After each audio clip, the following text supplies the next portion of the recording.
तुम्ही त्यांच्या मांडीला मांडी नाही त्यांच्या उरावर बसायला आलो. हो काय तर त्याला झाले मी स्पष्टपणे सांगितलंय या कुटुंबाचं मला एकही मत नको आणि त्याला मत टाका म्हणून मी एकही मत त्यासाठी मागणार. आणि एक अरे लोक म्हणले की तुम्ही त्यांच्या मांडीला मांडी नाही त्यांच्या उरावर बसायला आलो. हो काय तर त्याला झाले मी स्पष्टपणे सांगितलंय या कुटुंबाचं मला एकही मत नको आणि त्याला मत टाका म्हणून मी एकही मत त्यासाठी मागणार. माझी भूमिका स्पष्ट आहे. माझी भूमिका कुठेही तुडतुडीची असणार नाही आणि ती विषय नाही डोक्यातला काढून टाकला. पण मला वाटतं की आपण त्या पद्धतीनं पुढे जाणं गरजेचं आहे आणि त्याच्यासाठी तुमच्या सगळ्यांची साथ मला वाटतं नितांत गरजेची आहे. एक साधं उदाहरण तुझ्या बाप काढून कोण लागून बुक्याचा मारायला काय झालंय 6 महिने त्याला बिल अडकून ठेवले नगराध्यक्षांनी 6 महिने झाले.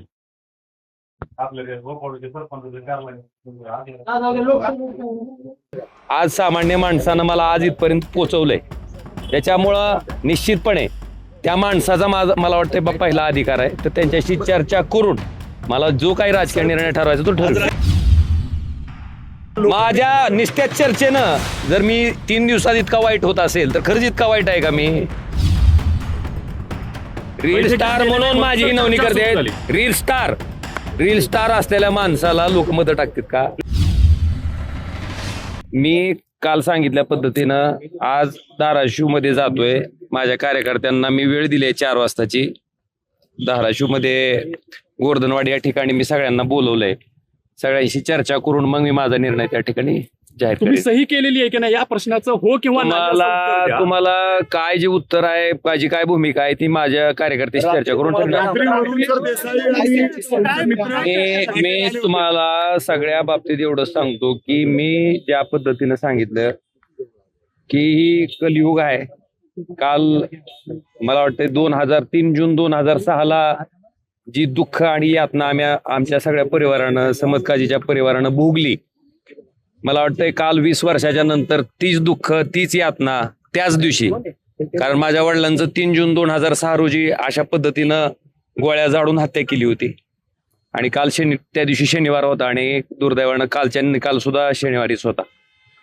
मला ह्या गोष्टीचं दुःख वाटतंय की सन्माननीय कोर्ट म्हणतंय की हत्या करण्याचा उद्देश पण होता, म्हणजे मोटिव्ह होता, मोटिव्ह प्रूव्ह केला कोर्टात.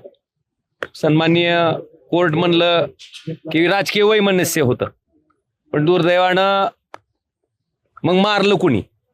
ह्या सगळ्या गोष्टी सन्माननीय कोर्ट मान्य करते, पण शेवटी न्यायिक प्रक्रियेमध्ये कोर्टाचा सन्मान प्रत्येकाला करावा लागतो. त्यामुळं कोर्टाच्या निर्णयाचा सन्मान करून त्या निर्णयाच्या विरुद्ध हायकोर्टामध्ये मी जाणार आहे. आणि अशा प्रसंगामध्ये वाईट ह्याच गोष्टीचं वाटलं की आयुष्यभर म्हणजे ज्या दिवशी माझे वडील गेले त्या दिवशीपासून मी माझ्या राजकीय कारकिर्दीला सुरुवात केली. सुरुवात करण्याचं कारण ही माझे वडीलच होते. फक्त मला दाखवून द्यायचं होतं, त्यामुळे लोकांच्या संपर्कात गेलो. प्रत्येक माणसाच्या कामाला प्रामाणिकपणे पडायचा मी प्रयत्न माझ्या राजकीय जीवनामध्ये केलेला आहे.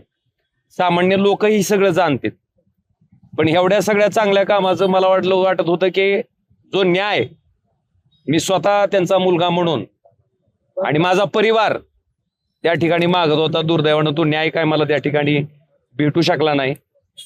आता हायकोर्टात त्या ठिकाणी सीबीआय जाणार आहे.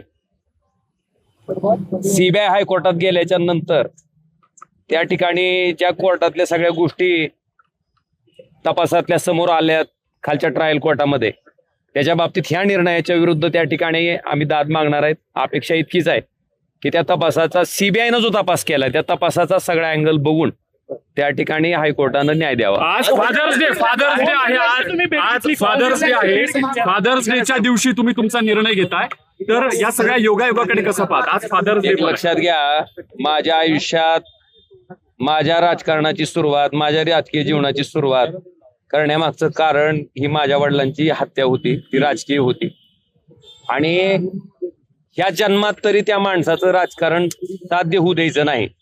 त्यांना दाखवून द्यायचं की एका माणसाला मारल्यामुळं त्या ठिकाणी तुमचा राजकीय विरोधक संपत नसतो, तितक्याच ताकदीनं राजकीय विरोधक तयार होत असतो. या एकमेव भावनेतनं मी त्या ठिकाणी राजकारणात आलोय. आणि हे मी आज सांगतोय असं ना, मी हे वारंवार सांगितलंय.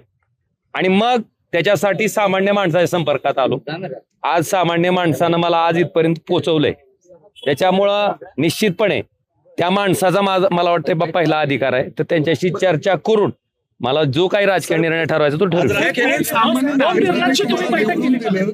ज्या सामान्य नागरिकांनी तुम्हाला निवडून दिलेलं आहे त्यांच्या म्हणण्याचं म्हणजे काय मान राखाल जर ते तयार झाले तुम्ही शिंदे एक लक्षात घ्या. सामान्य माणसाला मी काय काम करतो माझ्या मतदारसंघातल्या बरीच जणांनी आता मी 4 दिवसापासून ऐकतोय. माझा निर्णय जाहीर केला नाही पण माझ्या अख्ख्या कुटुंबाचा उद्धार काही लोक करतात ज्याचा काही संबंध नाही.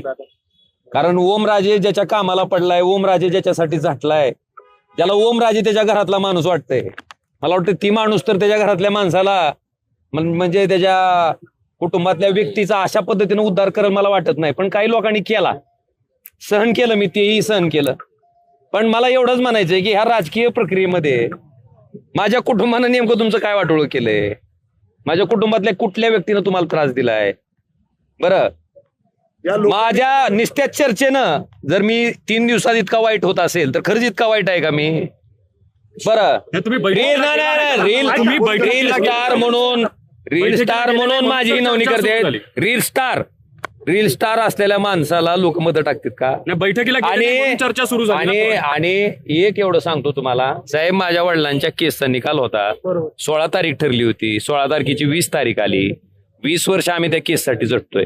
तुम्ही उद्धव साहेबांसोबत बोलले का? मी आपल्याला एवढं सांगू इच्छितो की जो काही माझा राजकीय निर्णय आहे तो मी धाराशिवला जातोय, तिथं सगळ्याशी चर्चा करेन आणि माझा निर्णय जाहीर. फक्त माझी तुम्हाला एवढीच विनंती आहे की इथल्या सोसायटीतल्या लोकांना त्रास व्हायला नका. आज सगळी चर्चा करून झालं तर आज, नाहीतर उद्या. ओम बिर्लांसोबत बैठक झाली. शिंदेचे कार्यकर्ते शहराध्यक्ष असतील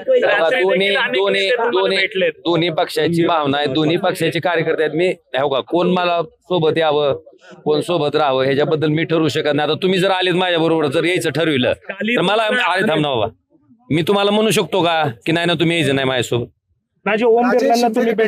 मी तुम्हाला एकच प्रश्नाचं उत्तर देतो की माझी जी काय राजकीय भूमिका आहे ती मी आज चर्चा करून झाला आज, नाहीतर उद्या मी स्पष्ट. ओमराजे का दुखवले तेवढे अचानक? मला दुःख एक लक्षात घ्या. सन्माननीय उद्धवजी, सन्माननीय आदित्यजी आणि बाळासाहेबांच्या कुटुंबानं बद्दल माझं कधीच एक शब्द अवाक्षर जाणार नाही, गेलेलं नाही. पण दुर्दैवानं माझी इंटरव्ह्यू छापले तुम्ही. ठीक आहे, मी बोललो असेल तर तुम्ही छापा, पण न बोलताच तुम्ही जर माझी इंटरव्ह्यू तशा पद्धतीनं छापणार असाल, मला वाटतं त्या गोष्टीचं मला प्रचंड दुःख आहे, वेदना आहेत.